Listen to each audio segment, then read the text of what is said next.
Bienvenue à Apple Différemment, votre podcast sur la vulgarisation du monde Apple. Ce podcast est pour vous simplifier les termes techniques qui nous compliquent souvent la vie. On va parler d'usage, de besoins, d'envie, de notre passion pour Apple à travers ses produits, ses services et son histoire.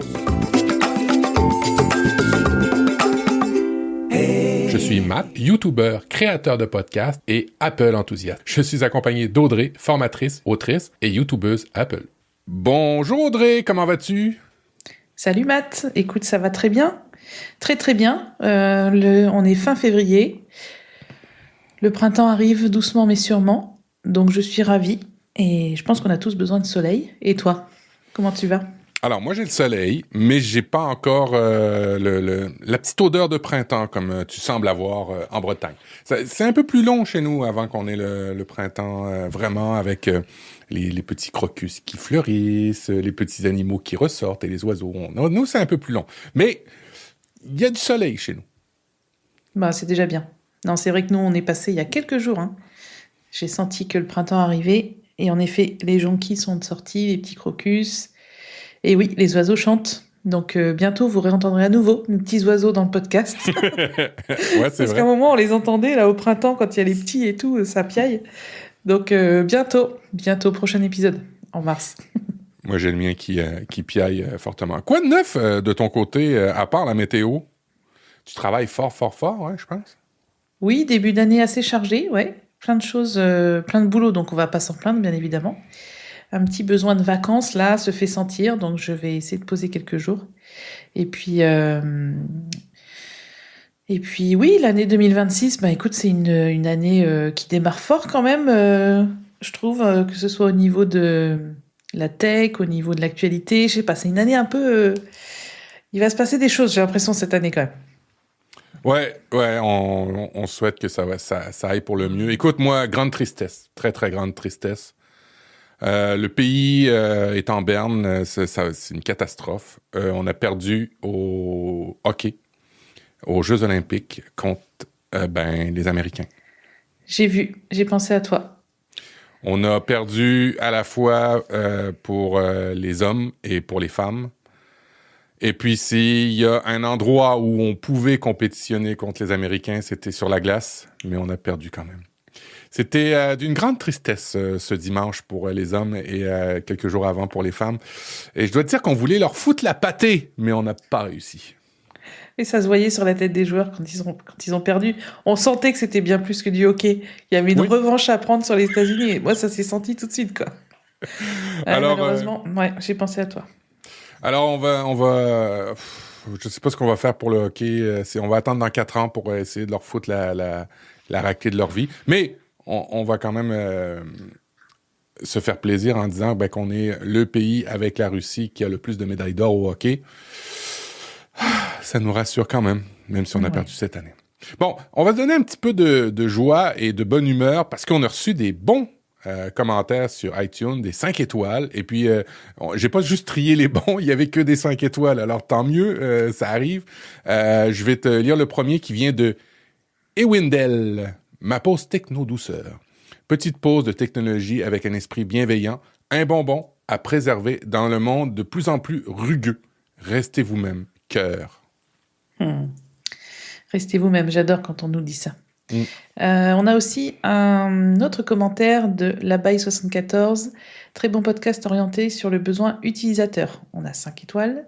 Excellent podcast qui nous donne une vision très objective du monde Apple. L'ambiance est très bienveillante et l'idée au fil des podcasts est d'orienter l'utilisateur sur les choix les plus pertinents en fonction de ses besoins. Exactement, c'est ce qu'on essaye de faire. Merci pour ton commentaire. Exact. Et puis le dernier commentaire que j'ai pris, ça vient de Rod en Bourgogne. Alors, on sait d'où il vient, c'est bien. Autour d'Apple, un sympathique échange sur un ton d'une discussion éclairée par leur savoir et leur expérience. Audrey et Matt nous apprennent plein de choses utiles sur le monde Apple. Écoute, ça devrait être ça qu'on met comme descriptif de podcast. Oui. J'avais mis un autre commentaire de côté de Pat Fous qui nous dit, donc il nous met 5 étoiles, il nous dit « Ma drogue, vous êtes ma drogue mensuelle, je ne peux pas me passer de ce podcast. Un grand merci à Audrey pour ses conseils sur les séries ou les films sur Apple TV+. Par exemple, je n'aurais jamais pensé à regarder Sunny. » Et ouais. Et oui, et il y en a des super cool. D'ailleurs, dans mon dossier, vous allez voir, je vais le scooper tout de suite, c'est le bon moment. En 2025, Apple TV+ a remporté plus de 650 prix pour leurs téléséries et films à travers le monde. 3000 nominations. Ce qui fait que c'est fou. C'est fou. C'est fou, Apple, ce qu'ils produisent. Oui, il y a beaucoup de récompenses à donner aussi. Ça montre aussi le nombre de... Oui. Acteur de soutien ayant une montre bleue. Acteur de soutien féminine avec un bracelet orange. Oui, il y a beaucoup de catégories, je comprends. Il y a beaucoup de catégories, beaucoup de concours, du coup. Mais non, mais c'est très bien. Mais de toute façon, quand les gens s'intéressent au catalogue d'Apple TV+, ils disent « Ah ouais, on est à un niveau quand même assez élevé en termes de qualité, de sujets abordés. »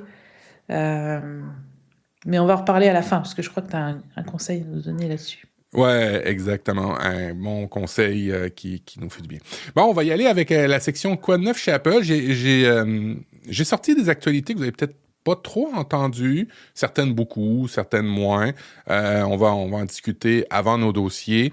La première, c'est un truc qui m'a soufflé et qui m'a scotché, puis qui me rassure aussi. L'iPhone et l'iPad ont été approuvés pour les données classifiées de l'OTAN. Ce que ça veut dire, c'est que l'OTAN y a approuvé certains modèles d'iPhone et d'iPad pour la manipulation d'informations classifiées dans le cadre de la sécurité très stricte de l'OTAN.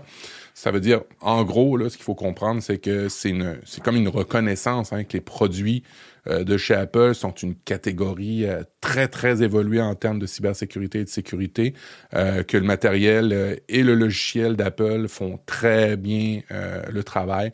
C'est un énorme signal, je te dirais, je trouve, puis dans mon domaine, sur la confiance au niveau des produits Apple en termes de sécurité. Moi, ça m'a un peu scotché quand j'ai vu ça. Je sais que dans le monde de l'entreprise, quand on me le demande et quand j'ai à conseiller, c'est souvent des parcs d'iPhone. Alors, on pourrait penser que je suis biaisé, mais c'est quand même beaucoup plus simple pour les utilisateurs, bien souvent, surtout en Amérique du Nord, où on a une utilisation très forte des produits Apple par rapport au reste du monde. Et puis, ça vient juste de mettre une belle étampe sur la gamme des produits Apple qui sont plus sécuritaires que peut-être d'autres produits ou plus simples à sécuriser. Oui, j'ai vu passer cette info, c'était hier ou avant-hier, c'est tout récent. Ouais. Je trouve que c'est un très bon signe dans aussi la position qu'Apple a, notamment pour aller dans certains pays qui sont très, très, très stricts en termes de sécurité. Je sais plus, il y avait la Chine, il y avait cette question-là, à un moment, je pense, de la fiabilité des appareils et des données des utilisateurs. Enfin, la Chine ou je sais plus quel pays, mais en gros, en fait, ça permettra à Apple de mettre une corde en plus à son arc et de dire, l'OTAN nous a validé, quoi. Donc, c'est pas rien. Ouais, c'est ça. C'est pas. C'est énorme. Ouais, c'est pas Robert Dutroquet qui dit ouais, c'est bon. Non, là, c'est l'OTAN. Deuxième nouvelle, l'accélération de la production des Mac Mini aux États-Unis. Alors, ça fait partie des choses que Apple a dû plier par rapport à l'administration Trump. L'administration Trump veut rapatrier toutes les productions possibles et inimaginables d'entreprises américaines au pays pour faire travailler des Américains. Apple a annoncé une croissance de production des Mac Mini qui sera réalisée aux États-Unis en s'appuyant notamment sur les puces de TSMC. Dans une usine d'Arizona avec 100 millions de puces achetées prévues pour 2026. C'est pour les enjeux de souveraineté qu'on entend parler de plus en plus au niveau américain. C'est pour éviter la dépendance vis-à-vis de l'Asie et pour évidemment faire du Made in USA. Alors, ça déménage, mais ça déménage pas les iPhones, ça déménage pas les tablettes, ça déménage pas les MacBooks. Est-ce que ça veut dire, comme dans le monde de l'automobile que j'ai bien connu pour avoir eu un magazine à une certaine époque, que ce qui était produit aux États-Unis était rarement de la même qualité que ce qui était produit en Asie ou en Europe dans certains cas. À suivre, à voir. J'imagine que Apple ne va pas lésiner sur le savoir-faire Apple aux États-Unis. Je ne sais pas ce que ça peut traduire d'autre pour le moment par rapport à ça. Peut-être aussi que ça peut traduire s'il y a un combat tarifaire, peut-être une augmentation du Mac Mini. Ouais, c'est ce que j'allais dire. Si Trump, comme tous les 4 matins, il veut mettre des taxes partout, ça voudrait dire qu'Apple vende moins de Mac Mini aussi. Il y a aussi un boycott des produits américains tech en France. Je vois beaucoup de gens changer de stockage en ligne. Enfin, je suis pas sûre que ce soit une très bonne nouvelle pour Apple, même si je comprends que du Made in USA, c'est bien pour les États-Unis, c'est bien pour les États-Uniens. Enfin, ça fait du travail et tout, ça c'est une bonne chose. Mais par contre, au niveau géopolitique, on est de plus en plus nombreux à faire des achats pensés et à se dire non, non, moi je veux pas acheter un truc qui vient des États-Unis ou de Chine, je veux quelque chose qui est fait en France, même si je le paye plus cher. Enfin, il y a quand même ce pouvoir d'achat, ce pouvoir lié au porte-monnaie, comme on disait, qui est de plus en plus important, j'ai l'impression. Et là, dans la tech, encore plus. Donc, faudra voir ce que ça donne. Exact, on vote avec son portefeuille.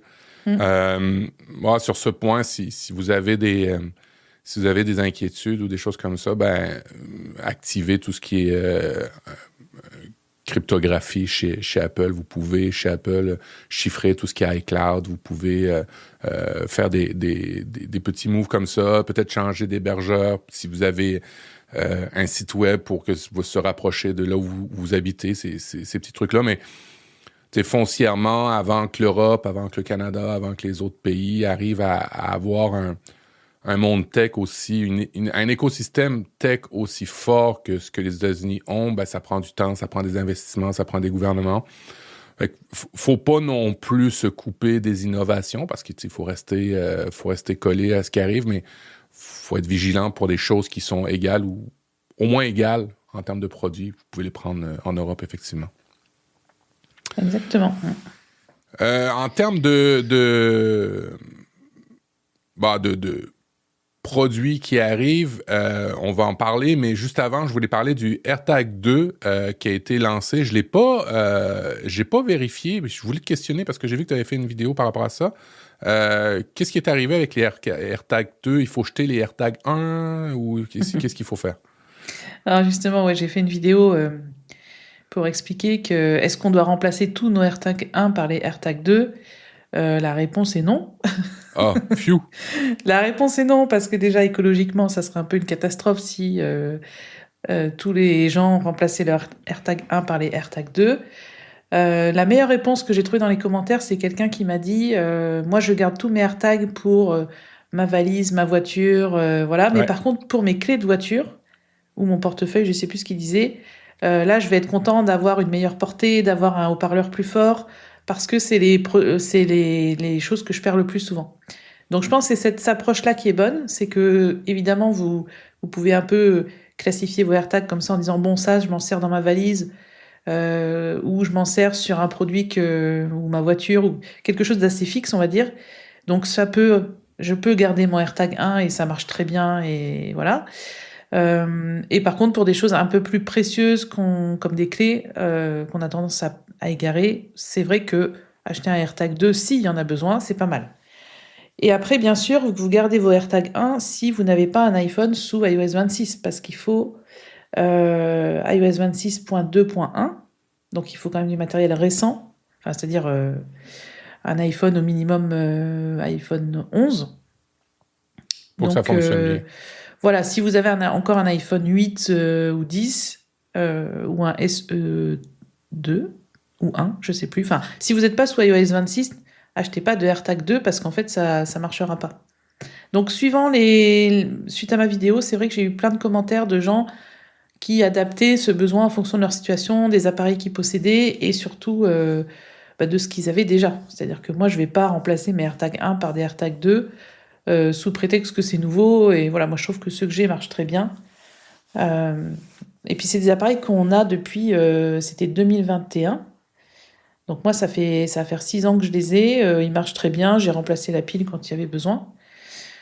Et puis bon, les AirTag 2, c'est mieux, mais c'est pas non plus révolutionnaire. Il y a pas... Ça reste un produit pour retrouver tes clés. Hein. C'est pas un truc pour aller ça. sur la Lune. Exactement. Donc, écologiquement, gardez vos AirTag 1. Financièrement, gardez vos AirTag 1. Et si vous en avez besoin d'un nouveau et que votre iPhone est soit iOS 26, achetez un AirTag 2. En fait, c'est ça. Voilà, si vous avez à changer, c'est le 2. Sinon, vous jetez rien. C'est le conseil qu'on vous fait. Autre truc qui vient d'être amélioré, et je l'ai jamais essayé, j'aimerais l'essayer, c'est l'assistant intégré dans l'Apple Store. L'Apple Support, c'est un assistant qui a été mis en niveau intelligence artificielle, qui fait des diagnostics, des automatisations. Il vous oriente vers des bonnes ressources pour des prises de rendez-vous. Fait que, bref, tout ce qui est dans l'application Apple Support est de plus en plus géré par de l'IA. Je pense pas qu'il y avait des humains auparavant. Je pense juste que l'application s'est améliorée et qu'on n'a pas mis à la porte nécessairement des humains qui faisaient ce travail-là. Alors, tant mieux. C'est un exemple concret de la stratégie d'intelligence artificielle d'Apple, où on en met un peu partout sans que vous sachiez qu'il y en a un peu partout. On fait pas des grandes... on pouvait pas se le permettre jusqu'à maintenant, de toute façon. On fait pas des grandes déclarations sur l'intelligence, on peut plus, sur l'intelligence artificielle, mais on en ajoute un petit peu, et puis ça vous aide au niveau du support que vous pouvez avoir chez Apple. Alors, c'est une amélioration, encore une fois, silencieuse, dont Apple a le secret. Ouais. Et j'espère qu'ils vont développer ça parce que déjà, je trouve que l'application Astuce, là, qui est dispo sur Mac, iPhone, iPad, c'est une icône jaune. Une ampoule. Ouais, je trouve qu'elle s'est bien développée ces dernières années. Moi, j'ai hâte et j'ai pas hâte parce que c'est une partie de mon job, mais je me dis le jour où tu pourras demander à ton assistant, alors Siri ou autre, hein, on verra à ce moment-là, j'arrive pas à faire ça, qu'est-ce que je peux faire, et que cet assistant soit vraiment spécialisé dans l'appareil qu'on utilise et qu'il puisse nous guider, je trouve que ça serait vraiment de l'informatique intelligente, dans le sens où l'utilisateur sera plus bloqué, quoi. Comme par exemple tout à l'heure, tu as eu un problème de micro, moi je t'ai dit, la première chose à faire, c'est d'éteindre et de redémarrer l'appareil. On a quand même cherché. Mais on a fini. J'ai cherché. J'ai la tête dure. Mais moi, je suis pareil, hein, parce que pour moi, le bouton, il est bien activé, ça devrait marcher. Il n'y a pas à chercher. On a redémarré. Et voilà. Et en fait, c'était réglé. Donc, ça serait bien que Apple développe aussi, au niveau du support utilisateur, l'utilisation de l'appareil. Ça serait chouette. Effectivement, on enregistre aujourd'hui le 27 février. C'est notre épisode de février. Alors, bon, certaines mauvaises langues diraient « enfin », et d'autres diraient « déjà ». Ça dépend d'où vous positionnez. Mais assurément qu'on enregistre l'épisode avant la sortie des produits. De toute façon, c'est un peu la marque de commerce de l'émission, de faire des lives avec « wow, c'est incroyable », sans avoir de recul de journaliste, sans avoir de recul de vrais tests. On n'est pas trop dans cette énergie-là. Alors, je vais juste vous parler de ce qu'on entend parler des produits, et puis on va attendre quelques semaines que la poussière retombe pour vraiment faire une émission typiquement par rapport à ça. Mais sachez que à partir du début mars, on parle d'avoir des nouveaux produits, dont un iPhone 17e. Alors, j'ai pas aimé le 16e, peut-être que je vais aimer le 17e, on verra. D'un iPad Air M4. Alors, ça, je peux déjà le dire. Si vous avez un iPad Air M2, un iPad Air M3, vous vous en foutez de cette nouvelle-là, vous gardez votre produit. D'un MacBook Air et d'un MacBook Pro M5, alors ça aussi, je peux m'avancer. Si vous avez un M4, un M3, un M2, vous pouvez vous en foutre de ce nouveau produit. Et puis, on parle d'un nouveau Studio Display, d'un Mac Studio, mais surtout, la grande vedette, ça serait un MacBook bon marché. Tu peux pas, je sais que t'aimes pas regarder les rumeurs, je sais que t'aimes pas les actualités par rapport à ça, tu veux pas te gâcher ton plaisir quand il y a des keynotes, mais tu peux pas faire l'autruche. T'as entendu parler de ce MacBook. Oui, comme en 2017, d'ailleurs, en fait, ce qui est fou, c'est que en fait, il y a des créateurs de contenu qui font des vidéos sur les rumeurs. Ouais. Et qui disent c'est une révolution, Apple, ils vont sortir un truc inédit, sauf qu'en fait, le gars, il était pas né. Non. Ouais. Mais J'ai eu un nombre dans le commentaire de sa vidéo, j'ai mis oui, tout comme un MacBook ultra portable, ultra fin, à petit prix, c'était le MacBook de 2017 que bon nombre d'entre nous ont connu, qui était une superbe machine que j'ai eue. Et du coup, en fait, j'ai eu un nombre de likes pas possible sur mon commentaire parce que le gars, je lui ai dit ah oui, comme celui de 2017. Et en fait, bon, c'était gentiment provocateur. ou le MacBook Air 11 pouces, ou le iMac E, ils nous le font souvent, ça, de toute façon. C'est ça. Et donc, ça me fait toujours rire. Donc, en effet, ça serait génial qu'il y ait un MacBook encore moins cher que le MacBook Air, parce que le MacBook Air, il a pris du galon quand même et il est plus aussi accessible qu'avant, suivant la config qu'on prend. C'est combien 1300 ou je sais plus 1000 quelque chose comme ça. Ça dépend. Ce que je remarque, moi, c'est qu'il y a de plus en plus de bonnes affaires sur des produits neufs Apple en dehors de la boutique Apple. Typiquement, tu vas sur Amazon ou tu vas chez Boulanger ou tu vas chez ces boutiques-là tierces qui vendent des produits neufs Apple. Tu as souvent des rabais. Au Canada, le MacBook Air est à 1400 $, 1500 $ à peu près. Et puis, on l'a tout le temps à 1200 $ sur Amazon, le MacBook Air M4 d'entrée de gamme. Alors, tu vois qu'il y a un bon rabais. C'est du 15% de rabais, du 20% de rabais assez souvent. Alors, moi ma question, ça va être, est-ce que ce nouveau MacBook va être si peu cher que ça va valoir la peine de pas prendre un MacBook Air à rabais? Ça va être toute ma question. Ben, en fait, oui, ça fait poser pas mal de questions parce que là, je regarde sur le site d'Apple, le MacBook Air M5 13 pouces, 1099 €. Ouais. Donc, je vois pas pourquoi Apple fera un MacBook, alors peut-être 12 pouces, 11 pouces, comme on a connu. Ils vont le mettre à combien 999, ça fait 100 € d'écart. Il va avoir une puce d'iPhone. Enfin, en fait, moi, j'ai l'impression que ces dernières années, la stratégie d'Apple, ça a plutôt été de dire on augmente tout doucement le prix des Mac portables, MacBook Air, MacBook Pro, qui est devenu très cher, MacBook Pro, pour pousser les gens à acheter des iPads. Moi, c'est comme ça que je l'ai compris, que l'iPad reste abordable. Après, les accessoires font que la note monte, surtout si c'est des accessoires Apple. Ouais. Mais oui, c'est vrai, à un moment, on avait fait un dossier là-dessus. Est-ce qu'on achète un MacBook, MacBook Air 13 pouces ou un iPad Air 13 pouces au niveau prix, on était kiff-kiff si on prenait tous les accessoires chez Apple. Donc là, en fait, faut peut-être se demander pourquoi ils sortiraient un produit comme ça. Est-ce que c'est un peu le pendant de l'iPhone Air? Je sais pas. Il faut qu'on voit. Donc évidemment, on réagira, nous, dans le prochain épisode, avec les données qu'on aura, si ce produit est sorti ou pas. Parce que, bon, il y a quand même... Mac Génération a fait un article hier sur le fait que Tim Cook avait annoncé des nouveaux produits la semaine prochaine. Donc on verra, ça sera vraiment passionnant d'en parler et de voir ce qu'Apple propose. Mais oui, ça me fait toujours rire les vidéos un peu choc là. Attention, Apple va créer un truc révolutionnaire. Nous, on les a vus, les MacBook 11 pouces, les Mac 11 pouces. Ouais. C'est des reboots pour nous, comme on dit dans les films. Exactement. C'est ça. Bon, ça fait que je vais clore la partie actualité de mon côté. On va aller dans la partie dossier. On a 2 beaux dossiers, dont un qui n'était pas prévu, mais que finalement, t'as décidé de faire. Alors, je vous raconte un peu la petite histoire. Mon papa utilise un ordinateur Windows. Il a plein de problèmes. Et à chaque fois que je vais le dépanner, je suis plus trop habitué aux ordinateurs Windows. Et à chaque fois, je râle, je fais « Oh non, mais tu dois avoir cette application-là. Ça n'a aucun sens de ne pas avoir ça dans Windows. » Et c'est ce que je disais à Audrey. Je fais quand on se compare, on se console vachement. Alors, on a peut-être été un peu fâchés, on a peut-être un peu été comment vous dites en France oui, un peu dur avec Apple ces derniers temps. On a été un peu dur avec Apple, mais quand on se compare avec d'autres écosystèmes, parfois on fait ouais, on est quand même assez bien. Et puis j'ai parlé de l'application PDF que je trouvais pas sur Windows.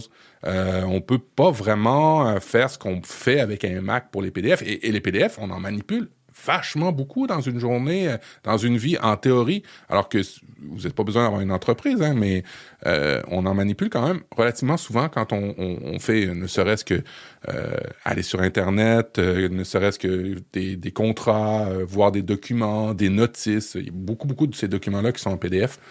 Et je disais à Audrey, je suis content d'avoir Aperçu. Et puis tu vas nous parler d'Aperçu, je pense. En fait, ça s'est décidé il y a 10 minutes. Donc, en fait, autant vous dire que j'ai aucune note de prête et que je vais tout faire de mémoire. Mais je pense que ça va être bien quand même. En effet, Aperçu, c'est un peu l'application fantôme, je trouve, du Mac depuis tellement d'années. Il y a tellement de gens qui ne savent pas qu'elle existe, qui vont aller installer Acrobat Reader ou... Ouais. Comme bien souvent les gens sur PC le font, parce qu'en effet, Windows, t'as pas d'outil comme ça de gestion de PDF. Mais Aperçu, c'est aussi une application de gestion d'images. Ouais. Moi, j'utilise Aperçu tous les jours parce que je fais des captures d'écran, je les recadre dans Aperçu, j'ajoute mes petites flèches, j'entoure les trucs. Et en fait, c'est c'est toujours été une application que j'ai adorée parce que déjà, elle est intégrée, elle évolue chaque année, elle suit bien le mouvement quand même des outils d'annotation qui sont liés à l'iPhone et à l'iPad. Donc, c'est vraiment une super application et je suis ravie que sur iOS 26 et iPadOS 26, Apple ait fait une version d'Aperçu. Le seul truc que j'aime pas, c'est que quand tu es dans l'application fichier sur ton iPhone ou ton iPad et que tu appuies sur un PDF, il te l'ouvre dans Aperçu automatiquement. Ouais. Ça, je trouve ça chiant, je vais le dire comme ça, parce que il faut faire coup d'œil. En fait, le secret, c'est au lieu d'appuyer sur votre PDF quand vous êtes dans l'application fichier sur iPhone ou iPad, c'est-à-dire qu'au lieu d'appuyer une fois pour ouvrir votre fichier, vous restez appuyé et vous choisissez coup d'œil, et à ce moment-là, vous restez dans l'application fichier, ce qui vous donne accès à des petits outils d'annotation, mais pas tous ceux d'Aperçu. Donc ça, c'est une question qu'on m'a beaucoup posée dernièrement. Donc cet automatisme-là, j'aimerais bien qu'Apple nous donne l'option ouvrir avec Aperçu ou non, et pas qu'il décide pour nous. Mais au-delà de ça, en fait, Aperçu, c'est vraiment un couteau suisse, en fait, des PDF et des images. Moi, je pourrais écrire un livre sur Aperçu tellement il y a de trucs à dire. C'est Aperçu, c'est vrai. Tu vois, typiquement, il y a des choses qui me demandaient de réduire le poids d'un PDF. Je dis, oui, sur Mac, tu fais ça comme ça, mais sur PC, on fait comment, je sais pas. Et puis, des trucs comme fusionner des PDF. Alors, je disais, j'ai pas la réponse sur Windows, mais je trouve pas. Mais sur Mac, tu ferais juste glisser. Ça serait aussi simple que ça. Alors, il y a vachement d'outils qu'on manipule sans se rendre compte que c'est des fonctionnalités ailleurs ou complètement des outils ailleurs. C'est ça qui est incroyable. Oui, et puis même dans le Finder, en fait, quand vous avez un PDF sur votre bureau, vous pouvez faire un clic droit dessus, vous allez dans Action et vous allez avoir alléger le PDF ou réduire la taille du PDF. Je ne sais plus exactement le terme, mais déjà, sans ouvrir aucune application, dans le Finder, vous avez des actions disponibles. Alors, ce qui est intéressant, bien sûr, dans Aperçu, c'est que quand vous ouvrez un PDF, vous allez... Le secret, c'est d'afficher la petite colonne, la petite barre latérale pour voir vos vignettes de page. Donc, vous avez un petit bouton pour ça. Et à ce moment-là, le fait d'avoir ces vignettes de page, ça va vous ouvrir un tas d'options, enfin un tas de possibilités. C'est-à-dire que vous allez pouvoir, par exemple, dans un PDF de 20 pages, vous allez pouvoir supprimer des pages. Vous la sélectionnez, vous faites supr. Exact. La page a sauté. Vous allez pouvoir faire glisser un autre PDF sur cette colonne pour intégrer les pages de l'autre PDF dans celui-là. Vous allez pouvoir faire pivoter des pages. Vous allez pouvoir, au niveau de la manipulation, vous allez pouvoir fusionner des PDF. Vous allez pouvoir les séparer. En fait, on peut vraiment gérer toutes les pages d'un PDF comme on veut.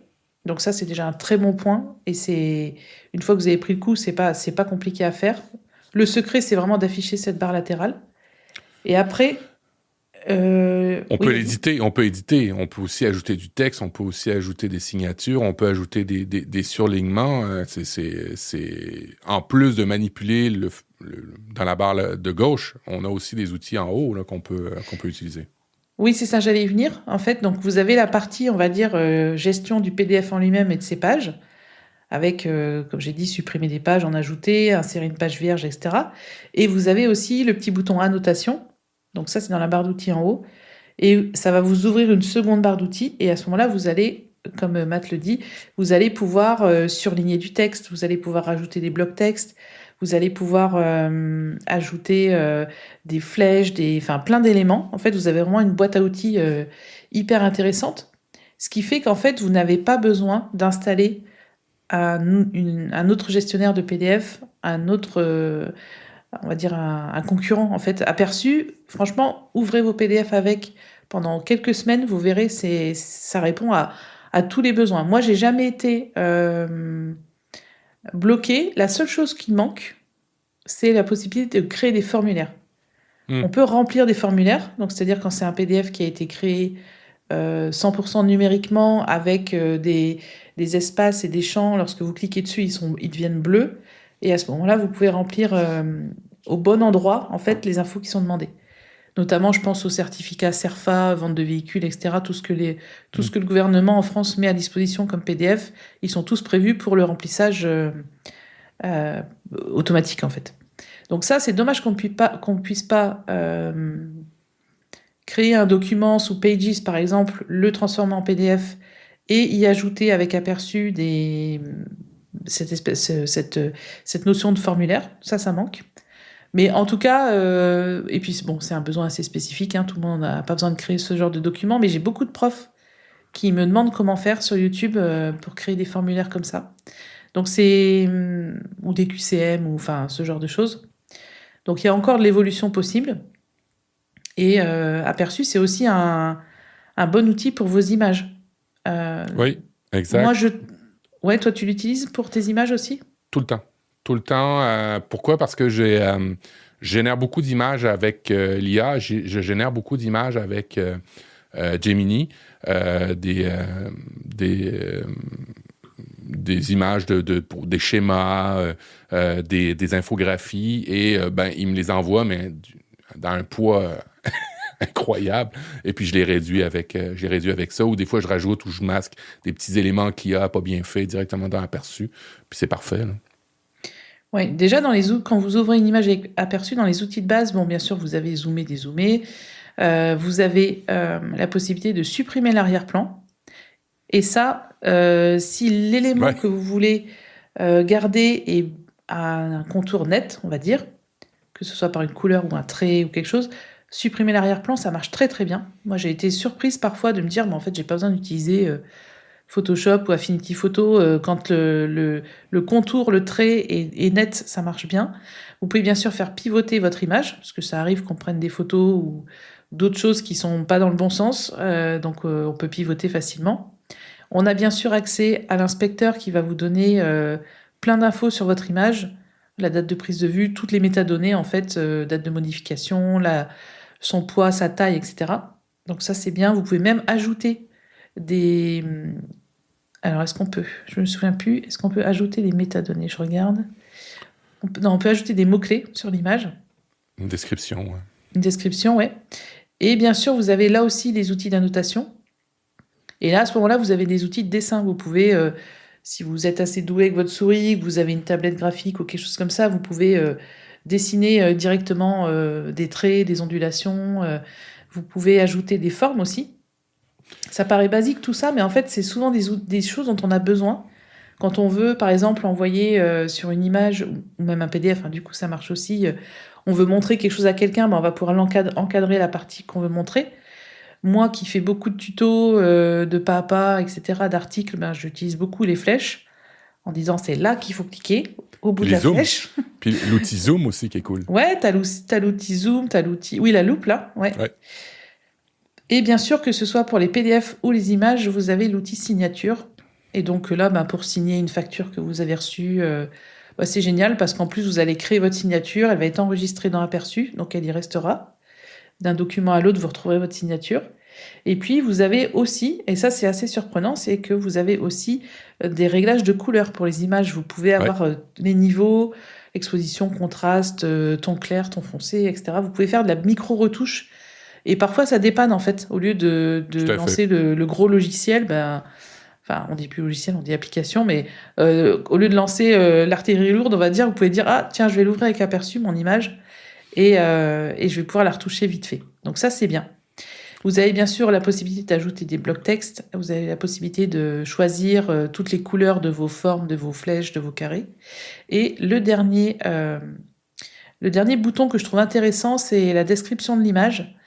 Donc, quand vous publiez une image sur le web, pour les personnes non-voyantes, c'est toujours très bien d'ajouter une description de l'image. Comme ça, je le fais le plus possible. Parfois, j'oublie ou j'ai pas le temps, mais je le fais le plus possible. Notamment quand je publie la vignette de ma vidéo YouTube, la miniature. Ouais. J'essaie toujours d'ajouter ce qu'on appelle la balise Alt. C'est pour ajouter une description à l'image pour les personnes non-voyantes. Donc ça, c'est quelque chose auquel il faut penser si vous faites pas mal de publications en ligne. Et c'est toujours bien d'être le plus inclusif possible. Donc on peut le faire aussi dans Aperçu. Donc Aperçu, c'est vraiment... moi, je vous conseille, quand vous avez une image ou un PDF sur votre bureau, là, sur votre Mac ou sur votre iPhone, iPad, vous faites un petit clic droit, un petit maintenu... un petit appui maintenu et vous faites ouvrir avec Aperçu et soyez curieux, allez voir les outils qui sont disponibles et vous serez certainement surpris parce que mes clients, quand je faisais de la formation perso ou pro à domicile ou en entreprise et que je disais ah mais en fait ça, dans Aperçu vous pouvez faire ça, bah, les gens étaient toujours surpris parce que Apple ne communique pas du tout sur cette appli. C'est fou. Alors que c'est un outil génial, quoi. Non, puis tu vois, au quotidien, et ça, c'est vraiment typiquement informatique, là. Tu sais, c'est majoritairement un monde de gars, je trouve, et en communication, on est plutôt mauvais. Et surtout en informatique, on est vraiment très mauvais pour bien communiquer. Alors, c'est pas pour rien qu'Apple est meilleur que les autres, parce que, ils se sont spécialisés à bien communiquer, mais il y a quand même des outils que des gens achètent en exposant leurs données, leurs trucs et ainsi de suite, qui des fois sont déjà comblés de base avec ton Mac. Et moi, ça me fout en l'air. Quand je vois des gens qui vont sur I Love PDF ou des outils où ils envoient leur PDF en ligne sans vérifier, et puis pourtant, tu as tout ce qu'il faut sur ton Mac, ça me... Je veux pas le dire, mais ça me le troue. Ça me le troue beaucoup. Fait que Oui, bref... Oui, et puis n'oubliez pas que quand vous modifiez vos PDF avec I Love PDF ou autre, en fait, vous confiez quand même des données personnelles à une société dont vous ne savez rien. Donc, tout ce que vous pouvez faire en local, faites-le en local, en fait. On oublie complètement cet aspect-là, alors qu'on ne sait pas, si ça se trouve, nos PDF, ils servent à entraîner des IA, ils servent à regrouper des infos sur les gens, enfin... moi, j'ai quand même vu des clients avoir une ordonnance médicale et la mettre sur I Love PDF, quoi. Il y a un moment, non, faut pas faire ça. Ça arrivera pas. Faut plus faire ça. Faut nous écouter. Ne faites pas ça, s'il vous plaît. Soit dit en passant, pour I Love PDF, j'ai été vérifié. Là, c'est quand même une entreprise sérieuse, ISO avec des normes et ainsi de suite. Là, mais on le prenait comme exemple parce qu'il est assez reconnu. Mais tu sais, quand on a un Mac puis qu'on voit tout ce que Aperçu peut faire, on se demande pourquoi il faudrait aller sur des outils comme ça. D'autant plus que ils sont vachement simples. Et puis, si vous comprenez pas, allez sur la chaîne de Audrey. Il y a une vidéo pour Aperçu. Sûrement, je ne sais plus. Mais en tout cas... Ah non, en fait, j'avais écrit un mini bouquin sur les captures d'écran. Et j'avais parlé d'Aperçu à fond dans ce bouquin parce que quand tu fais des captures d'écran, le meilleur ami des captures d'écran, c'est Aperçu, quoi. C'est sûr. Mais en tout cas, oui, on prenait l'exemple d'I Love PDF parce que c'est un des sites les plus utilisés que le grand public connaît. Mais c'est valable pour tout autre site qui vous permet de modifier vos images ou vos PDF en ligne. Merci Audrey. Et puis la morale de l'histoire, c'est que j'ai l'impression que mon papa, il dit je vais m'acheter un Mac alors. Et tout débiné parce que j'arrive pas à le dépanner aussi vite. En fait, je le dépanne, mais je râle tellement que je pense qu'il va s'acheter un Mac en bout de ligne. Et il aimerait peut-être, hein? Ah, peut-être. Mais tu sais, des fois, c'est... Comment le dire? C'est pas un avantage de mettre tout le monde chez Apple parce que tu te retrouves à être le technicien de service pour tout le monde. Oui, mais tu l'es déjà pour Windows, donc... Ouais, t'as raison. Pour mon père, l'un dans l'autre... Pour moi, papa, ça c'est me fait correct. rire. J'ai des gens qui ont un Mac et tout, et puis au bureau, ils ont un PC. Et... c'est dur. C'est dur. Quand ils doivent se retrouver sur un PC, sur Windows. C'est ma vie. Oui, on est un podcast quotidien. Apple et on râle un peu sur Windows, ça faisait longtemps. Ah ouais, exact. Bon, moi, de mon côté, mon dossier, c'était sur quelque chose de palpitant, mais que je vais essayer de rendre palpitant. Vous allez voir, je suis ironique, là. C'est l'Assemblée annuelle des actionnaires 2026 d'Apple Inc. Oh, punaise. Alors, pourquoi je vous en parle? Parce que, dans ce document-là qui est vachement, qui est très volumineux, il y a quand même des informations qui sont intéressantes sur les tendances de la compagnie, les valeurs de la compagnie. Il y a des signes qui montrent que, peut-être les prix bougeront pas ou peut-être les prix vont augmenter. Bref, il y a beaucoup de signaux dans ces documents-là. Alors, c'est quoi l'Assemblée annuelle des actionnaires? Alors, vous savez que Apple est coté en bourse. Quand c'est coté en bourse, une compagnie, elle a des actionnaires. Vous pouvez acheter des parts d'Apple. Moi, j'en ai pas. À chaque année, vous avez l'Assemblée annuelle des actionnaires pour voir la tendance de la compagnie et puis vous votez sur des orientations de la compagnie. Bref, c'est comme ça que ça fonctionne. C'est une assemblée qui est obligatoire de par la constitution de la compagnie. Et là-dedans, il montre certaines tendances. Alors, la première, c'est que on a le mot de bienvenue de Tim Cook, qui est responsable d'Apple. Et ce qu'on a appris cette année, c'est qu'il n'a jamais été aussi optimiste quant à l'avenir. Alors, peut-être qu'il l'a dit déjà il y a 5 ans ou il y a 10 ans, je ne sais pas, c'est un peu les reboots, comme on parlait tout à l'heure, mais il s'est dit très satisfait de l'année, et vous allez voir pourquoi il est très satisfait de l'année. Évidemment, il y a une nouvelle gamme d'iPhone qui est sortie, il y a des records de revenus qui sont tout simplement incroyables, les marges sont au rendez-vous. Revenu record de chez Apple, 416 milliards l'année passée, je ne sais pas si vous vous rendez compte, 416 milliards. Une croissance des services, on parlait d'Apple TV+, de 14%. Alors, on comprend pourquoi ils s'en vont dans des iCloud+, des Health+, des Fitness+, parce que ça rapporte beaucoup. Mais 416 milliards de revenus, je pense qu'on ne peut pas se rendre compte. Et j'ai entendu une phrase très intéressante qui disait, pour comprendre déjà la différence entre millions et milliards, c'est tout simple, c'est que si on se dit que 1 million, c'est 11 jours, 1 milliard, c'est 18 ans. Pour se rendre compte de... l'échelle, voilà. Tu te rends compte, 1 million, c'est 11 jours. Si déjà on avait 1 million, on serait heureux. On fera un épisode de podcast tous les jours. Et si on avait 1 million, mais 1 milliard, c'est 18 ans. Donc la proportion, elle est incroyable, elle est énorme. Donc 416 milliards. Ouais.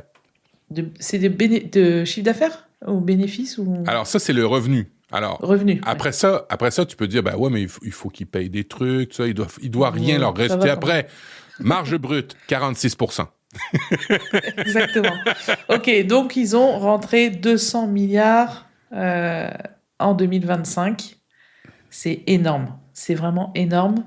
Donc, ils pourraient nous offrir plus d'images dans Pages. Parce que... non, mais ce serait mieux un abonnement à Pages. Ça va, les radins, là. Ah, c'est vraiment des rats. Alors, en 2025, on parle de revenus, mais tout ça s'accumule. Ça fait une valeur de la compagnie. Alors, Audrey, la valeur d'Apple est maintenant de 3 800 milliards. 3 800 milliards Apple vaut. Alors, c'est évidemment dans les meilleurs, plus grosses et plus chers. Si demain vous vouliez acheter, il faut sortir 3 800 milliards Apple. Mais il y a quelques années, ils étaient à 2000 milliards, ça nous paraissait énorme. Donc là, Ouais. Punaise! Ouais. Tu te rends compte de la proportion. Cette année, c'est une année record. Alors, nous, en termes d'Apple, différemment, on a été morose sur la sortie de produits, mais visiblement pas les gens qui ont acheté beaucoup. Parce que, dans le fond, ça vient des ventes, tout ça. Ça vient aussi des services, les abonnements. Les abonnements sont de plus en plus sont une part croissante. Là. C'est 14% des revenus cette année. C'est beaucoup, là. Oui, mais ça va augmenter en plus. Sûrement, et en plus, dans des services, ben, la marge est beaucoup plus forte que dans les produits physiques. Tu vois, Bah oui. donner iCloud 5 gigs gratuits, rapidement, tu tombes sur le forfait à 1 euro par mois, puis après ça, tu vas tomber à 10 euros par mois. C'est comme ça que ça fonctionne. Mais bon, si ça vous est utile, tant mieux. Bon, en termes d'innovation, cette année, je reviendrai pas sur les produits, mais iPhone 17 Pro, iPhone Air, qui a pas été forcément un succès, puce M5, on a Liquid Glass, c'est des choses qui reviennent souvent dans ces rencontres-là. Mais, par contre, ben, on réactualise les valeurs de la compagnie. T'sais, on dit vraiment, là, nos valeurs, on y va à fond là-dedans pour expliquer, parce qu'on parle vraiment de la compagnie en tant que telle, c'est pour les actionnaires. Alors, évidemment, on réaffirme que l'accessibilité, c'est des progrès, puis c'est fondé sur les valeurs qui vont forcer, ils vont continuer là-dedans. Des nouvelles fonctionnalités de braille pour des écrans, des nouvelles fonctionnalités pour zoomer, c'est des choses qui vont arriver. Au niveau des valeurs, toujours, ben, on réaffirme que la vie privée et la sécurité, c'est vraiment la deuxième catégorie d'éléments qui vont être importants chez Apple dans les mois, années à venir. Et puis, ben, tout ce qui est environnemental. Alors, c'est vraiment les 3 gros piliers qu'ils ont sortis lors de leur conférence. Là, alors, vous comprenez que c'est pas là où on découvre le nouveau produit, mais qu'on affirme qui on est en tant que tel. Oui, c'est vraiment de l'éthique. Exactement. Ouais. Alors, pour l'environnement, je vais rebondir un peu là-dessus, parce que 2030, c'est dans 4 ans. Ouais. Quand on en a parlé la première fois ensemble, je crois qu'on était en 2020, donc ça nous paraît, ou 2018, ça nous paraissait très loin, 2030. Je pense qu'ils seront pas au carbone zéro dans 4 ans. Je vois même pas comment c'est possible. Donc c'est bien d'avoir des objectifs, hein. Clairement, si toutes les entreprises pouvaient faire ça. Mais je pense que, tu vois, avec l'Apple Watch neutre en carbone, ils sont revenus dessus en disant, ben en fait, pas vraiment. En fait, non, la prochaine, elle sera pas neutre en carbone. Donc on sait qu'ils font des efforts. Après, j'imagine que quand Trump arrive en disant bah, les Mac mini, ça sera aux États-Unis, au niveau écologie, ça remet beaucoup de choses en question. Gloops. Pourquoi? Ouais. Parce que ben, une grande partie de leur énergie, c'est du charbon, c'est du pétrole pour faire de l'électricité.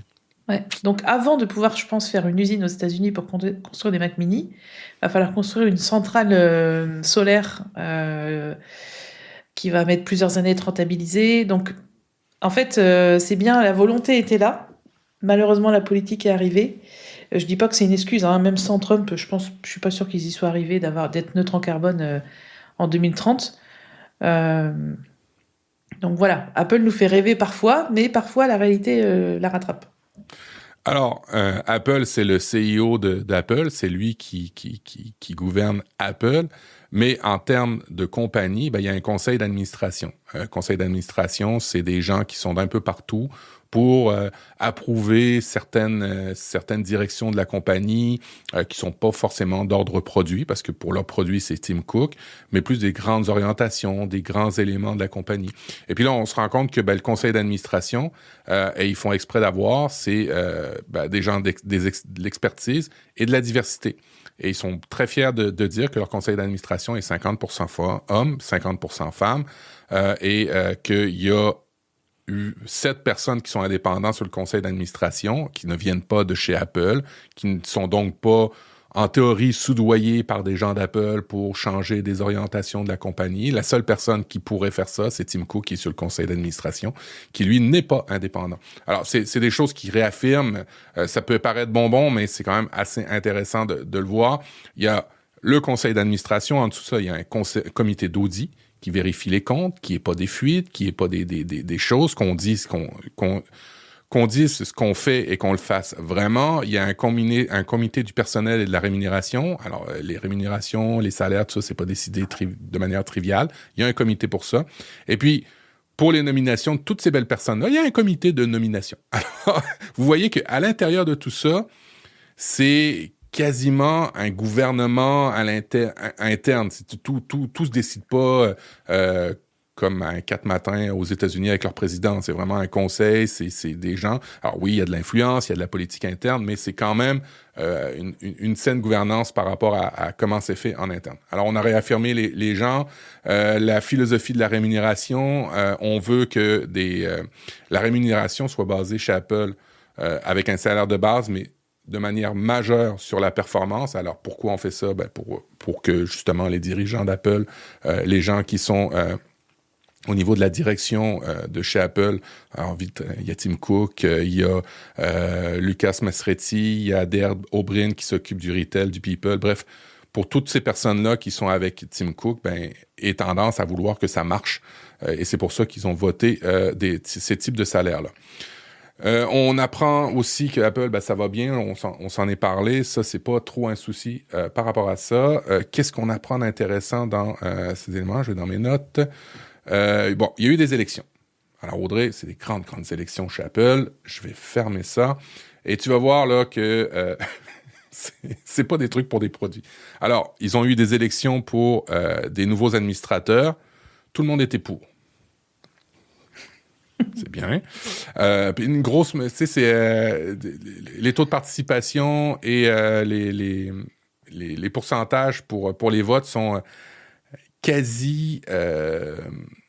on est loin des démocraties. Hein, c'est des 95%, on est pour. Tu sais, il y a quand même du lobbyisme. Il y a des gens qui achètent des actions pour pouvoir mettre des choses au vote, mais ils sont rapidement éteints chez Apple.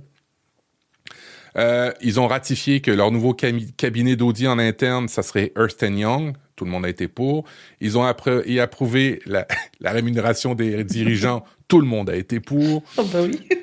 Ils ont approuvé aussi le régime d'action pour les administrateurs non salariés. Ouais, tout le monde a été pour aussi. Et puis, il y a quelqu'un qui a dit « Ouais, mais moi, je voudrais soumettre au vote qu'on fasse un audit de ce qui se passe en Chine. » Et là, du coup, tout le monde a été contre. Franchement, c'est... Ouais, bref. Bon, je vais pas râler parce que... Alors, tu sais, j'ai dit qu'il y avait une certaine démocratie, mais c'est une démocratie très ferme. Ouais, très, très, très ferme. Très, très, très ferme. Au niveau des innovations, de la gouvernance, c'est beau, engagement éthique, ça, je vous en ai parlé. On s'en va vers des anniversaires, on célèbre le 40 ans d'innovation, on célèbre plein d'éléments intéressants. Ce qu'il faut retenir surtout, c'est que ils ont fait des mouvements au niveau de la tête d'Apple pour assurément qu'il y ait une transition. Ça se dessine de plus en plus, j'en ai parlé dans les dernières émissions, ça se dessine vraiment que Tim Cook s'en aille, mais que le reste des personnes qui soutenaient Tim Cook soient là encore. Et puis, ils ont signé des contrats de 10 ans, ce qui veut dire qu'Apple sait qu'ils vont être là longtemps, ils vont pas partir avec la caisse. Ils sont pas en air de finir ça très, très vite. Fait que, bref, évidemment, je vous en ai parlé, mais on a gagné beaucoup de prix, ils sont bien contents. Je vous ai dit au début de l'émission, Apple TV+, au niveau des services, on a gagné plus.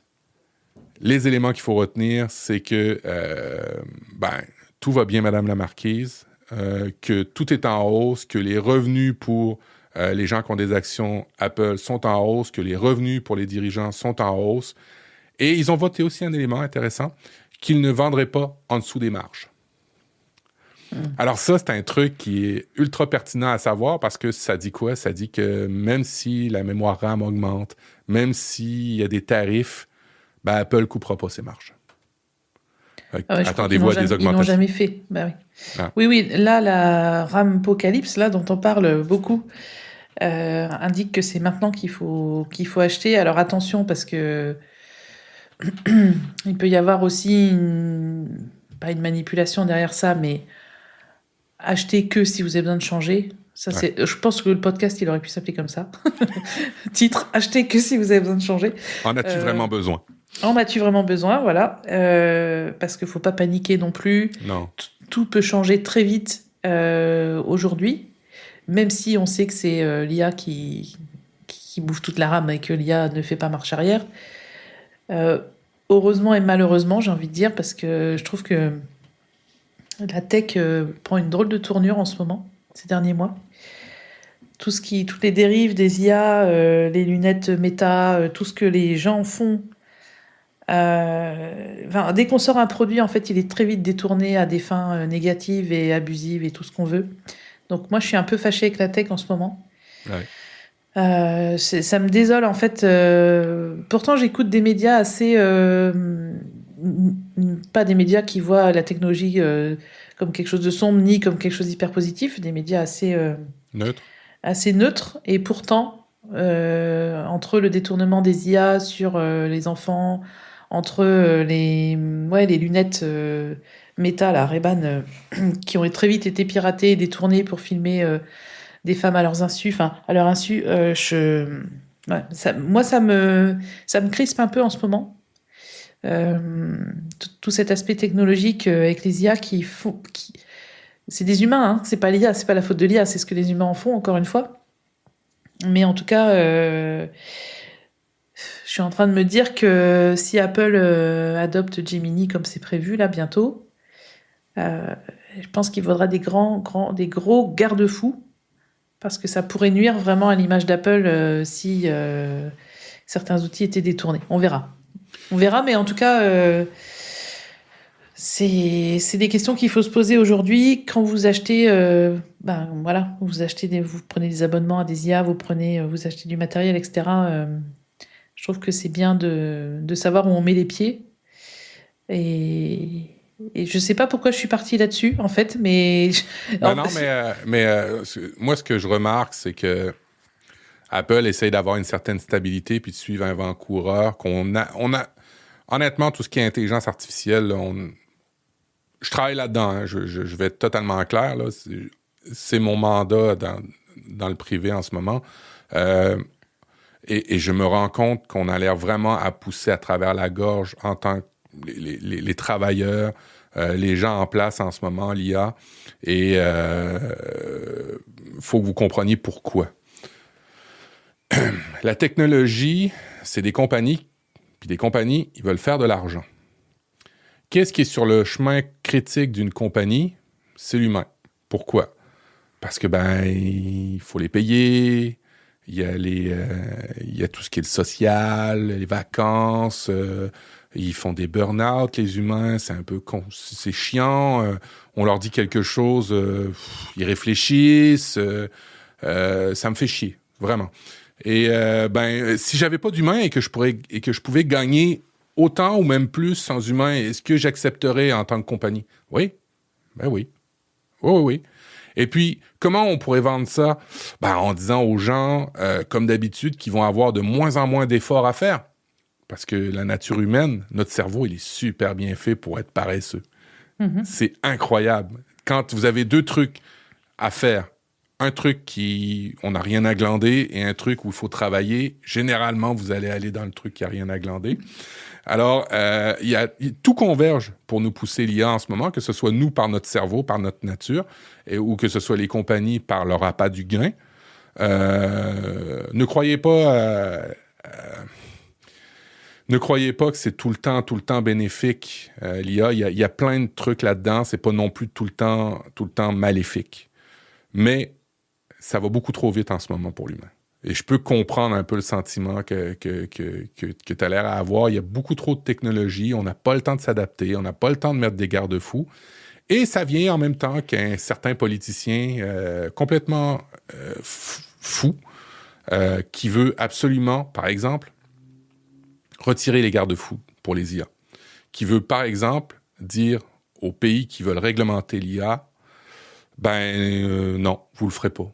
Par exemple, l'Europe, là, qui veut réglementer l'IA, Trump il a dit, si vous faites ça, je vais vous mettre des tarifs. Par exemple, l'Europe qui a dit, il faut réglementer les données personnelles des gens. Si vous faites ça, je vais vous mettre des tarifs.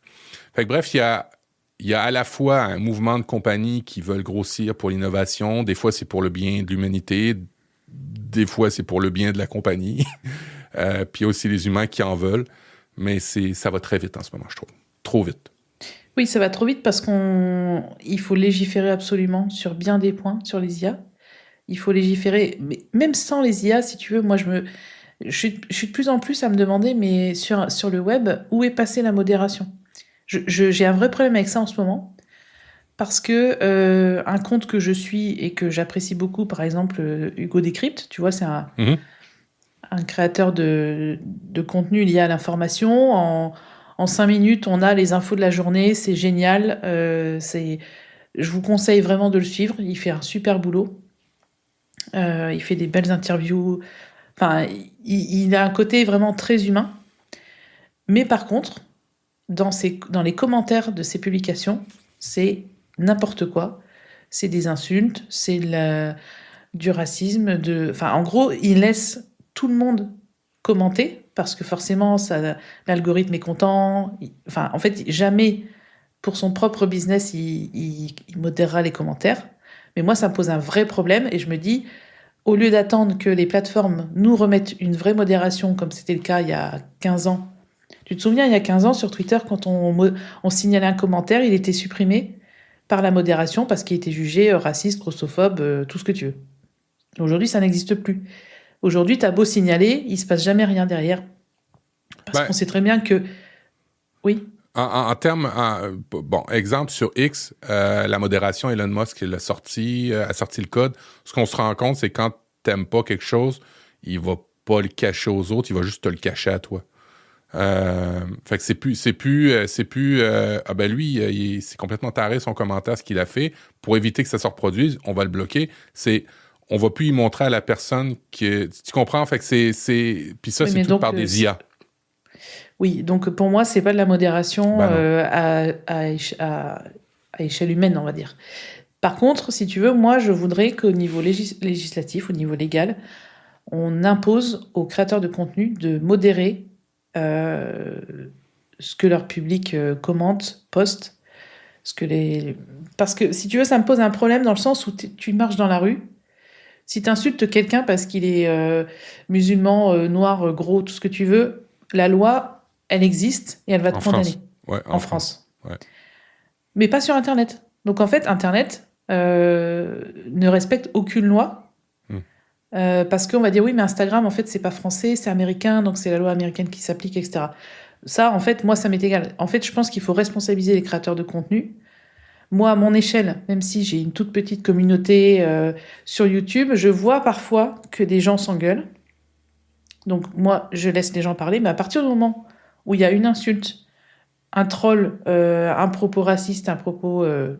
peu importe, moi, je bloque l'utilisateur, je le masque et je supprime son commentaire. Parce que j'estime que c'est ma responsabilité, sur ma chaîne, de laisser des gens dire n'importe quoi ou de les modérer. Donc, si tu veux, même avant de parler des IA, qui, en fait, pourraient être des super outils si c'était... légiférer, s'il y avait vraiment, comme l'Europe veut faire, des limites, des structures. Voilà. Enfin, moi, je pense que j'ai rien contre l'IA. J'ai des problèmes avec les gens qui utilisent l'IA à des fins négatives, horribles, enfin tout ce que tu veux. Mais par contre, ça serait quand même bien que les influenceurs, que les créateurs de contenu soient responsables de ce qui se passe sur leur compte, sur leur plateforme, sur leur chaîne.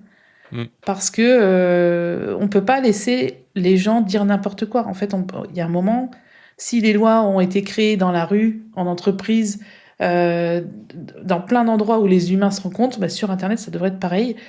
Je sais que ce que je dis ne se fera jamais, parce que il faudrait des centaines de milliers d'humains pour mettre ça en place. Mais je trouve qu'il y a beaucoup de dérives liées à cette pseudo-liberté d'exprimer ce qu'on veut quand on veut, sous un pseudonyme. Il y a aussi la question de l'anonymat qui revient sans cesse. Moi, j'y pense très souvent à cette question d'anonymat sur Internet. Je sais que c'est important, je sais que c'est nécessaire, mais ça me pose des questions d'éthique. Et ça, plus l'IA, plus... j'ai l'impression que depuis quelques mois... ça va vite. Ça va hyper vite, on perd le contrôle. Tous les jours, on apprend un nouveau truc. Je suis pas mal de créateurs de contenu qui présentent ce que les IA font, et de jour en jour, c'est de plus en plus hallucinant. Donc en effet, ça va plus vite que la musique, ça va plus vite que ce que les humains sont capables de faire, donc on est un peu déjà dépassé par les événements. Et voilà, je voulais faire un petit... Ah, mais tu fais bien, puis tu vois, dans le cadre de ma veille que je fais professionnelle, là, je regarde les leaders en intelligence artificielle, Et puis, ce que je remarque, c'est que tout ce qu'on consomme en informatique est codé par des humains en ce moment. Mais de moins en moins dans le futur, ça va être vrai ce que je viens de dire là. Ça sera de plus en plus des IA qui vont le coder. J'ai sous les yeux le rapport de risque, parce qu'il y a des compagnies encore qui sont éthiques, qui vient de chez Anthropic. Le rapport de risque de sabotage de leur nouveau modèle qui vient d'arriver, il s'appelle Opus 4.6. Et c'est glaçant. Alors, un technologue comme moi va être super heureux de voir ce que l'IA est capable de faire maintenant, mais on a des problèmes parce que l'IA commence à être capable à des fréquences assez hautes de saboter certains éléments qu'elle code. L'IA est capable à des fréquences relativement basses à mettre des backdoors, des portes dérobées dans le code. Elle est capable maintenant d'empoisonner les données pour donner des résultats différents. Autonome, là, ce que je vous dis là. Elle est capable de faire de l'exfiltration de données, de coder des choses pour exfiltrer les données. Qu'est-ce que ça veut dire? Ça veut dire de prendre des données sur un serveur puis de l'envoyer ailleurs. Puis, dans le rapport toujours qui est des plusieurs dizaines de pages. Je peux le mettre en lien dans les notes de l'émission si ça vous intéresse en anglais. C'est très, très, très, très, très plate à lire. Elle est capable de faire aussi du sabotage au niveau des éléments du gouvernement. Fait que, bref, il va falloir être vigilant dans les prochaines années et pas se dire qu'il faut déréglementer tout ça. Et je fais un clin d'œil parce que ce qui est drôle, c'est que je vous disais que l'administration américaine pousse sur les compagnies, pousse sur l'Europe pour arrêter de réglementer, mais elle pousse aussi, exemple, sur Anthropic pour retirer les garde-fous que Anthropic se met, Anthropic, le créateur d'intelligence artificielle de Claude Opus 4.6 dont je vous parle. L'administration Trump, présentement, met la pression sur Anthropic pour retirer les garde-fous qu'elle a elle-même découverts dans les modèles qu'elle a créés. C'est quand même assez fou, là, ce qu'on vit. Oui, mais c'était la dérive qu'on craignait, en fait. Exact. Et il y a même, alors je pense que c'est vrai, mais j'ai vu une info passer que deux IA avaient créé un site pour s'améliorer entre elles. Elles savaient s'il y avait des humains qui étaient en train de consulter ce site. Enfin, ça devient un peu flippant. Très, très flippant, je dis un peu, mais moi, ça me fait vraiment flipper que les IA soient, comme tu dis, en autonomie et font des choses, en fait, sans aucun contrôle, sans... Et c'est très récent à l'échelle de l'humanité, les IA. C'est quoi, 5 ans? En fait, génératif, c'est 2023, 3-4 ans, là, où ça commence à être de plus en plus puissant. Et puis, je veux pas vous faire peur, mais soyez vigilants à toutes ces actualités-là, vérifiez, et puis surtout, consommez du contenu créé par des humains. Et je pense que ce sera un label de qualité dans le futur, ça, créé par un humain. Exactement. On est en train de préparer un logo, d'ailleurs, un filigrane fait par un humain. C'est comme quand les gens... Et ce qui est fou, c'est que les gens sont de plus en plus habitués à des voix génériques. Ouais. Parce que moi, dans mes vidéos YouTube, ça m'arrive, comme je me parle très naturellement, comme je fais avec toi là, de bugger sur un mot ou de chercher un mot. Et il y a des gens qui commencent à me dire tu devrais mieux travailler ton texte et tout, alors que moi je fais pas de texte, j'enregistre à l'arrache.com comme on dit, donc j'y vais comme je le sens. Et les gens commencent à s'habituer à des choses de plus en plus lisses. Ouais. Donc moi je vais m'obliger à continuer à faire du spontané pour qu'on garde une trace d'humanité sur YouTube. T'as bien raison, Audrey. Ouais. Bon, allez, soyons un peu plus joyeux, soyons d'humeur ouverte à d'autres trucs. On va aller dans la section pensée et réflexion personnelle du mois avec, t'as quelque chose ta doudou de l'hiver, c'est ça, hein? Ouais, c'est ma petite série doudou. Quand justement, j'en ai un peu marre de la technologie, je regarde une série que tout le monde connaît, hein, qui s'appelle Malcolm. Malcolm in the Middle pour le titre officiel, c'est ça. Donc vous connaissez certainement la série Malcolm avec Al, Lois, Malcolm, Reese et Dewey. C'est ça. C'est une série sur une famille américaine un peu fauchée, un peu loufoque, avec des gosses qui font plein de conneries. Et c'est une série que j'aime bien parce qu'en fait, déjà, elle se passe dans les années 90, donc c'est la décennie où j'ai grandi. Donc on retrouve beaucoup de choses, pas de téléphone, jouer dehors, donc ça me plaît bien. Et puis c'est surtout une série très drôle, surtout avec Hal, donc Bryan Cranston qui joue le père et qui est complètement déjanté. Et il y a plein de choses que j'aime dans cette série. Tu vois, c'est une série où, en gros, même s'ils sont mariés depuis 20 ans, les parents, ils sont toujours amoureux, ils sont toujours heureux de se faire un petit 5 à 7. Enfin, j'adore, en fait, cet aspect-là dans la série, qui est souvent oublié dans les séries familiales. Tu sais, les parents, ils sont là et leur seul rôle, c'est d'éduquer leurs enfants et ils ont plus de vie intime, plus de vie perso. Et là, ça me fait beaucoup rire quand Loïs et Hal s'autorisent à y virer les gosses et puis ils se prennent du temps pour eux. Donc ça me fait rire. Et clairement, c'est une série qui est disponible en intégralité sur Disney+. Et voilà, ça me fait du bien, ce genre de petite série des années 90. C'est réconfortant, t'as raison. Puis, tu vois, mes enfants l'ont écouté. On est allé au Mexique l'été passé et dans l'hôtel, une personne avait connecté son compte Disney+ à la télé. Et elle ne l'a pas déconnecté. Alors, mes enfants ont pu écouter Malcolm in the Middle. Et puis, on a vu... on n'a pas été au Mexique pour écouter Malcolm in the Middle, mais la petite histoire, c'est que malgré les vaccins, malgré la prévention, on a attrapé la tourista. Alors, il y a une journée où on était un petit peu plus dans notre lit. Alors, on a écouté Malcolm in the Middle et je comprends très, très bien ce que tu veux dire. C'est réconfortant, c'est des habitudes, c'est un peu de nostalgie. Ça nous fait du bien, des fois, de revenir dans des choses qu'on connaît. Parce qu'on a beaucoup, beaucoup de nouveautés maintenant et c'est un peu incertain, je peux te comprendre. Alors, et toi, qu'est-ce que tu nous as préparé? C'est le grand retour de Shrinking sur Apple TV+, la télésérie avec Harrison Ford, je vais sortir tous les acteurs pendant ce temps-là, où c'est des psychologues qui aident leurs prochains. J'aime vraiment cette série-là. Ouais, c'est un cabinet de psychologues, ils sont 3. Ouais. C'est la saison 3 du coup, je pense, ou 4? C'est la saison 3. Jason Segel, Jessica Williams, Harrison Ford, Brett Goldstein. Bref, ça fait vraiment du bien. Cette année, la saison 3, c'est la saison, à tous les cas, pour les épisodes, puis sans tout raconter, c'est la saison où tout le monde s'en va. Alors, est-ce que ça signe la fin de la saison? Je sais pas, mais vous allez voir, il y a des grands mouvements. Alors, il y a des enfants qui s'en vont, il y a des enfants qui se font foutre à la porte, il y a des amours retrouvés, il y a des psychologues qui s'en vont. Bref, je sais pas ce que ça va donner, mais c'est toujours aussi distrayant à écouter, c'est toujours réconfortant et ça fait du bien à l'âme et au cœur, cette série-là, avec un papa qui est Jason Segel. Qui est toujours aussi cool et attachant avec sa fille. Ouais, il est très touchant dans ce rôle. Et ce que j'aime bien dans cette série, moi j'ai pas vu la dernière saison, mais ce que j'aime bien, c'est de voir que même les psys, en fait, ont des problèmes à résoudre. Ils sont imparfaits. Oui, évidemment, ils sont imparfaits, mais la vie les met face à leurs propres blessures, à leurs propres...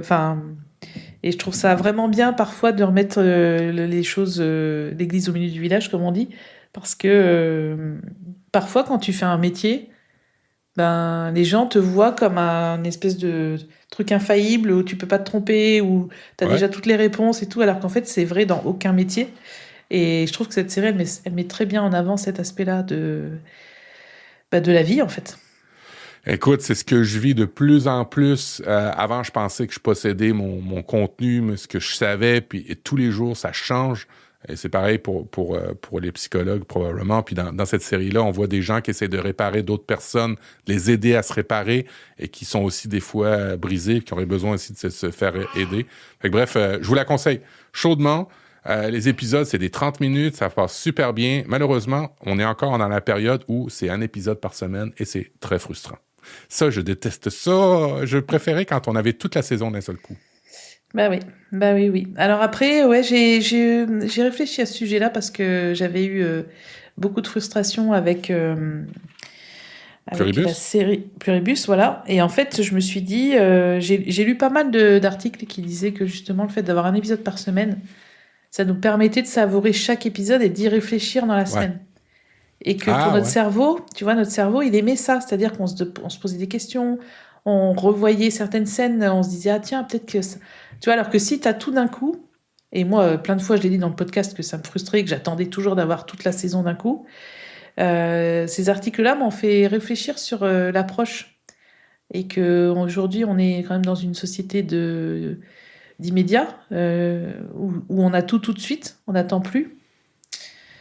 Donc c'est intéressant. Je t'enverrai l'article si tu veux, qui expliquait ça. Faut mériter son épisode, c'est ce que je comprends. Ah, ça permet de savourer, ouais. Bon, Audrey, encore toujours un grand plaisir d'être avec toi, de parler de tech, mais pas que, et surtout beaucoup de pas que. Mais, tu sais, pour les auditeurs qui auraient aimé, ben, l'action à faire dès maintenant, c'est d'aller sur Apple Podcast et nous mettre un 5 étoiles, un commentaire, nous dire comment vous avez vécu votre épisode. Nous dire aussi,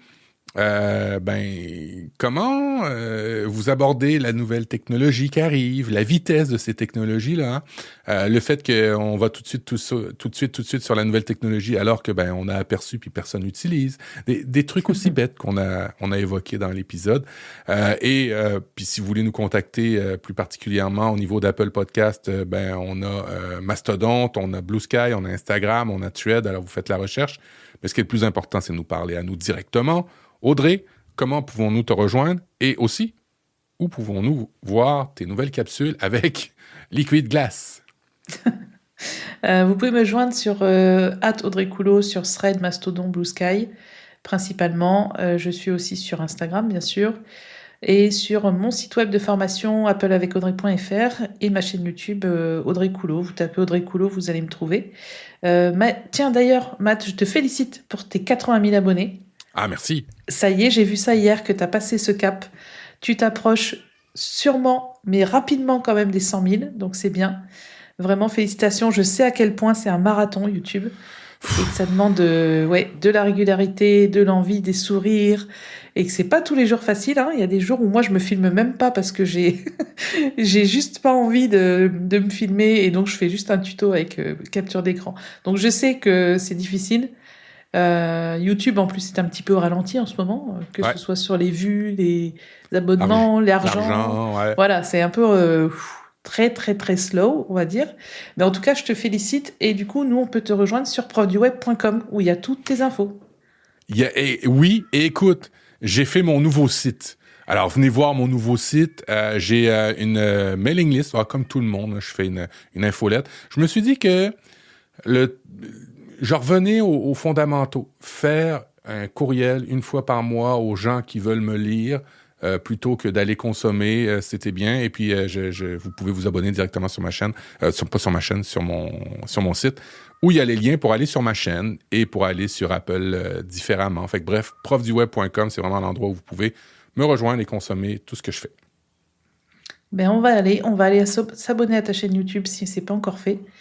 Et on va soutenir les créateurs de contenu qui font des choses avec... Voilà, j'allais dire des choses humaines. Exactement, tu vois. On a fait un sacré voyage dans le temps quand même dans cet épisode. Je trouve ça assez drôle parce qu'on a parlé d'une application qui a 15 ans et des IA. Et je trouve ça magnifique. Et puis tu vois ton chat présentement, on l'entend, il a faim. J'imagine que c'est ça, hein? Il gratte à la porte et tout, ouais. Je suis désolée, je peux pas le faire taire parce que si je vais le voir, ça va être pire. Il vieillit, mon pauvre chat, et du coup, c'est tellement parfait. Ouais, bon, c'est Maglu, quoi. Ouais. Bon, désolée, du coup, pardonnez-moi pour ce chat. Je garde ça pour la fin d'épisode. Allez, on se dit dans un mois et je vous souhaite un très bon mois de mars. Allez, ciao, ciao tout le monde. À bientôt.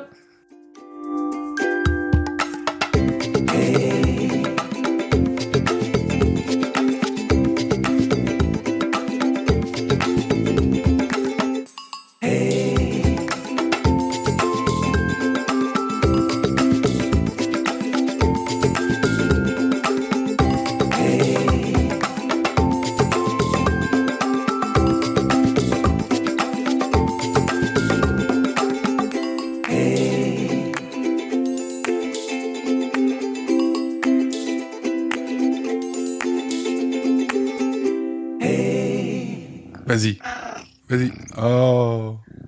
Ça va être le bonus de fin après le générique. Il ronronne. Alors, vas-y, rapproche-toi du micro. Oh, il est content.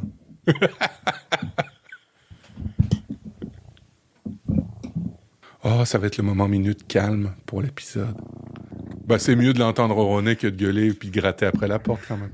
Bah oui, mais je pouvais pas aller ouvrir. C'est ça. Regarde, viens voir. Viens montrer ta bouille. Oh! Non, il te regarde, toi. Non, mais il sait pas la caméra. Il me voit pas. Bah non, il sait pas. Oh! Ah, ma petite nouille.